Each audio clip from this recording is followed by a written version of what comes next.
అందరికీ నమస్కారం. సర్వే జనా సుఖినో భవంతు.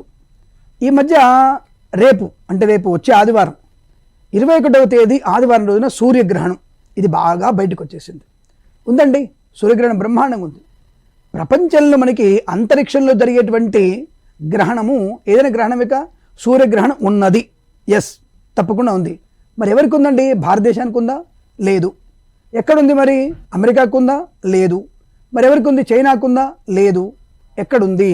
ఇది తెలుసుకొని మాట్లాడే ప్రయత్నం చేయాలి. కానీ మన ఛానల్ ద్వారా మంచి విషయాన్ని చెప్పగలిగే ఛానల్ మనది కాబట్టి మన ఛానల్ని తప్పకుండా సబ్స్క్రైబ్ చేయండి, లైక్ చేయండి, షేర్ చేయండి. అలాగే మరి ఎందుకు ఉంది గ్రహణం, ఎక్కడొచ్చింది అంటే ఒక ఆయన వచ్చేసి సూర్యగ్రహణం వల్ల వృశ్చిక రాశి వారికి, వృషభ రాశి వారికి, మకర రాశి వారికి, కర్కాటక రాశి వారికి ప్రమాదం అని చెప్తున్నాడు ఆయన. అంటే పెద్ద జ్యోతిష్క పండితుడు. చాలామంది చూశాను పండితులు. ఈ గ్రహణం తర్వాత బ్రహ్మాండమైనటువంటి రాజకీయ భవిష్యత్తు, బ్రహ్మాండమైన సినిమా భవిష్యత్తు ఉన్నటువంటి రాసులు అని చెప్తున్నారు. ఇదంతా శుద్ధాబద్ధం. ఎట్టి పరిస్థితుల్లో గ్రహణం, కనపడని గ్రహణం గురించి ఉపోద్ఘాతాలు వచ్చేటువంటి వ్యక్తుల్ని జ్యోతిష పండితులు అనరు వాళ్ళు.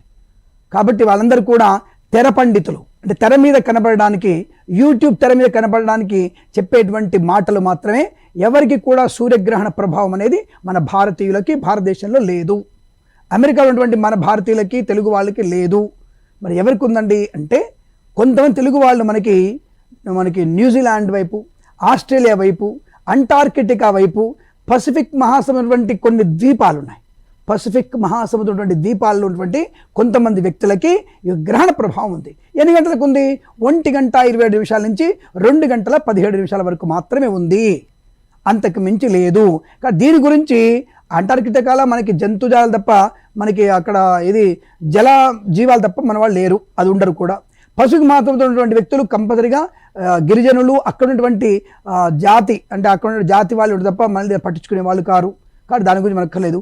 ఆస్ట్రేలియా, న్యూజిలాండ్ ఉన్నటువంటి కొంతమంది వ్యక్తులకి మాత్రమే గ్రహణ ప్రభావం. మన వాళ్ళు ఎవరైనా ఉంటే తప్పకుండా మీరు జాగ్రత్తగా ఉండే ప్రయత్నాన్ని చేయండి. ఏ రాశుల వారు? వృశ్చికం, సింహం, వృషభం మరియు మకర రాశుల వారు జాగ్రత్తగా ఉంటే చాలు, మిగతా రాజులకు అనుకూలంగానే ఉంటుంది. కానీ భారతదేశంలో గ్రహణం కనపడదు. గర్భిణీ స్త్రీలు కానీ, ఇతరత్ర వృద్ధులు కానీ, ఆబ్దికాదులు నిర్వహించుకునే వ్యక్తులు కానీ ఎవరైనా సరే మీ కార్యక్రమాలను మీరు హాయిగా నిర్వహించుకోవచ్చును. దానికి ఎటువంటి ఇబ్బందులు లేవు. హాయిగా నిద్రపోవచ్చును, హాయిగా తినవచ్చును, రాత్రిపూట శుభ్రంగా పడుకోవచ్చును, ఇబ్బంది లేవు. మీరు ఎక్కడైనా తిరగవచ్చును. అలా అని చెప్పేసి అప్రభతమైనటువంటి, అంటే పనికిరానివి తినకండి, పనికిరానివి తాగకండి. కాబట్టి దూరంగా ఉంటూ ఈ యొక్క ఆదివారం సూర్యగ్రహణం అనేటువంటి ఒక ఉప్పెనని, ఒక ప్రమాదాన్ని మేము నెట్టేసి, అబ్బాయి ఈ రాష్ట్ర వారికి బాగాలేదు, నా దగ్గరకు వస్తే నేను హోమం చేస్తాను, నా దగ్గరికి రా, నేను ఏం చేస్తాను, అందరూ బాగుండడానికి. మీకు 100 కోట్లు కావాలా? కిరణ్ శర్మతో హోమం చేయించుకోండి, మీకు 100 కోట్లు వచ్చేస్తాయి. నేను చెప్తున్నాను కదా, రండి చేద్దాం, ప్రయత్నం చేద్దాం. మీకు 100 కోట్లు వస్తే 10 మంది 100 మందికి మనం ప్రచారం చేద్దాం. కాబట్టి గ్రహణ సంబంధమైనటువంటి ఏం లేదండి. మీకు 100 కోట్లు కావాలంటే కిరణ్ శర్మ రండి, శ్రీ సూక్త హోమం చేసి పెడతాను తప్పకుండా. కాబట్టి తప్పకుండా హోమం చేస్తే మీకు 10 ఏళ్లకో, 20 ఏళ్లకో, 30 ఏళ్లకో 100 కోట్లు రావచ్చు. అటువంటి రావాలని కోరుకుంటూ, ఈ గ్రహణ సంబంధమైనటువంటి విషయాలు ఇవి కూడా నిజమైనవి కావు. రేపు సూర్యగ్రహణం 21వ తేదీ అమావాస్య రోజున, ఆదివారం రోజున సూర్యగ్రహణం లేదు.